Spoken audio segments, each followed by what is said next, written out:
پہ صلات بھیجتا ہوں صلی اللہ علیہ وسلم۔ اس لیے فرمایا ان اللہ و ملائکتہ یصلون علی النبی، اللہ فرماتی ہے کہ تحقیق ان اللہ، اور اس میں جلالہ ہے اللہ، وملائکتہ، معلوم ہوا کہ تمام فرشتے، آسمانوں والے بھی، زمین والے بھی، حول العرش بھی، تحت العرش بھی، تمام جو ہیں سب کے سب صلات بھیجتے ہیں، سلام بھیجتے ہیں اپنے نبی پاک پہ۔ صلو یصلون علی النبی، اور یصلون مضارع کا صیغہ ہے جو حال پہ دلالت کرتا ہے، استقبال پہ بھی دلالت کرتا ہے کہ اب بھی بھیجتے ہیں اور آئندہ بھی بھیجتے رہیں گے، یعنی قیامت تک جب میرے اللہ کی ذات باقی ہے تو میرے مدنی پر بھی وہاں سے رحمت کی برسات باقی ہے۔ لیکن سمجھیں کہ صلات کے معنی میں صلات لفظ تو ایک ہے، لیکن اگر اللہ بھیجیں گے تو مانا اپنے محبوب پہ رحمت نازل فرماتے ہیں، اور اگر ملائکہ صلات بھیجتے ہیں تو وہ حضور کی درجات کی بلندی کا ذکر فرماتے ہیں، اور اگر بندے صلات بھیجتے ہیں تو وہ بھی اللہ تبارک و تعالیٰ سے اپنے محبوب کی عظمت شان اور رفعت درجات طلب کرتے ہیں۔ سب کے صلات کا معنی لفظ ایک ہوگا، لیکن حسب مطابقت اللہ کا صلات اپنا ہے، فرشتوں کا اپنا ہے، اور عام بندوں کا اپنا ہے۔ اور اس لیے حضور پاک نے فرمایا، ایک صحیح حدیث پاک میں ہے کہ اگر آدمی دعا مانگتا ہے اور اس کے اول آخر میں درود نہیں پڑتا ہے تو وہ دعا آسمانوں اور زمین کے درمیان معلق رہتی ہے، قبول نہیں ہوتی۔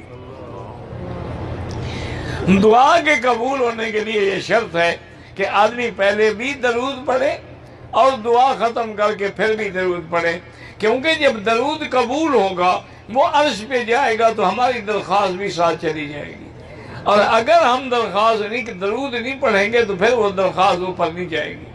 اور اسی طرح حضور پاک صلی اللہ علیہ وسلم نے فرمایا کہ صرف یہ نہیں کہ تم اگر درود پڑھو گے، تم ایک دفعہ پڑھو گے اور اللہ تعالیٰ تم پر اپنی 10 رحمتیں نازل فرمائیں گے، تمہارے 10 گناہ گر جائیں گے اور 10 حسنات لکھ دی جائیں گی۔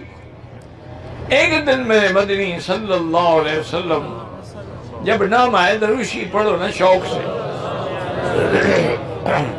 اللہ کے بندے، اللہ نے موقع دیا ہے، حرم میں بیٹھے ہو، کعبے میں بیٹھے ہو، مسجد الحرام میں بیٹھے ہو اور باوضو بیٹھے ہو، ایک نماز پڑھ لی ہے، دوسری کے انتظار میں بیٹھے ہو، یعنی فی حکم صلاۃ، گویا کہ نماز کے حکم میں ہے، تو دل سے درود شریف پڑھ لیں تاکہ ایک تو ہمیں 1 لاکھ ملے گا اور پھر اللہ کی 10 لاکھ رحمتیں نازل ہوں گی۔ اللہم صلی علی سیدنا محمد وعلی آل سیدنا محمد وبارک وسلم علیہ۔ ہم اللہ سے درخواست کر رہے ہیں، یاد رکھیں کیا، اللہم، یا اللہ آپ اپنے حبیب پہ صلاۃ و سلام بھیجیں۔ ہم گناہ گار ہیں، بد کردار ہیں، ہماری زبانیں بھی گندی ہیں، ہمارے اعمال بھی خراب ہیں، ہم اس قابل کہاں ہیں کہ حضور کے دربار میں درود بھیجیں، لیکن آپ چونکہ ارحم الراحمین ہیں، آپ رحم فرما کے ہمارے درود جو ہیں وہ حضور پہ بھیجیں۔ اللہم صلی علی، اللہ کے حوالے ہم کریں۔ مسلمان عقیدہ اہل سنت والجماعت کا کیا ہے؟ ہمارا درود کس کے حوالے ہے؟ مسلمانوں کا، اہل سنت کا درود کس کے سپرد ہے؟ اور ہماری دوسری برادری کا درود کس کے سپرد ہے؟ بعد صبا حضور کے روضے پہ سلام کہنا، وہ ہواؤں کے سپرد ہے، اب ہوا جہاں لے جائے۔ یہ تو، اور یہ بات بھی یاد رکھیں کہ جو بھی درود پڑھا جاتا ہے اللہ اپنے نبی پہ پہنچاتے ہیں۔ اب ان جگہوں میں نہ پڑھیں کہ پہنچانے کا کیا مطلب ہے کہ ان کو کہا جاتا ہے کہ فلاں ابن فلاں، اللہ جیسے بھی چاہے انہوں نے فرما دیا ہے، حضور نے بھی فرما دیا ہے کہ جو تم مجھ پہ درود پڑھو گے دور سے وہ مجھے پہنچایا جاتا ہے، اور جو میرے روضہ مبارک پر مواجہہ میں آ کر سامنے کھڑے ہو کے صلاۃ و سلام پڑھو گے، فرمایا میں اس کو سنتا ہوں۔ اور ایک حدیث میں ہے صرف یہ نہیں سنتا ہوں، فرمایا کہ میں سنتا بھی ہوں اور اس کو جواب بھی دیتا ہوں۔ اس سے بڑی خوش نصیبی کیا ہو سکتی ہے؟ اسی لیے میں عرض کر رہا تھا کہ ایک بزرگ نے بڑا عجیب نکتہ لکھا ہے۔ انہوں نے کہا کہ مسلمانوں کا جو درود ہے، عقیدہ ہے، اس میں اللہ کا نام بھی ہے، صلوات بھی ہے، برکات بھی ہے، آل ابراہیم کا نام بھی ہے، اللہ کی تمجید بھی ہے۔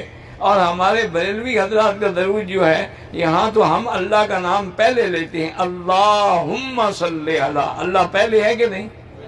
ان کے ہاں اللہ پیچھے ہے، الصلاۃ والسلام علیک یا رسول اللہ، تو اللہ بعد میں ہو، آخر میں ہوا۔ تو ہمارا تو سب سے پہلے اللہ کے سوا گزارا ہی کوئی نہیں، اسی لیے ہم نے اپنی ہر چیز۔ تو حضور منبر پہ چڑھے اور آپ نے فرمایا آمین، دوسری قدم اٹھایا، دوسرے تختے پہ درجے پہ پہنچے، فرمایا آمین، تیسرے درجے پہ پہنچے تب بھی فرمایا آمین۔ صحابہ سن کے حیران ہو گئے۔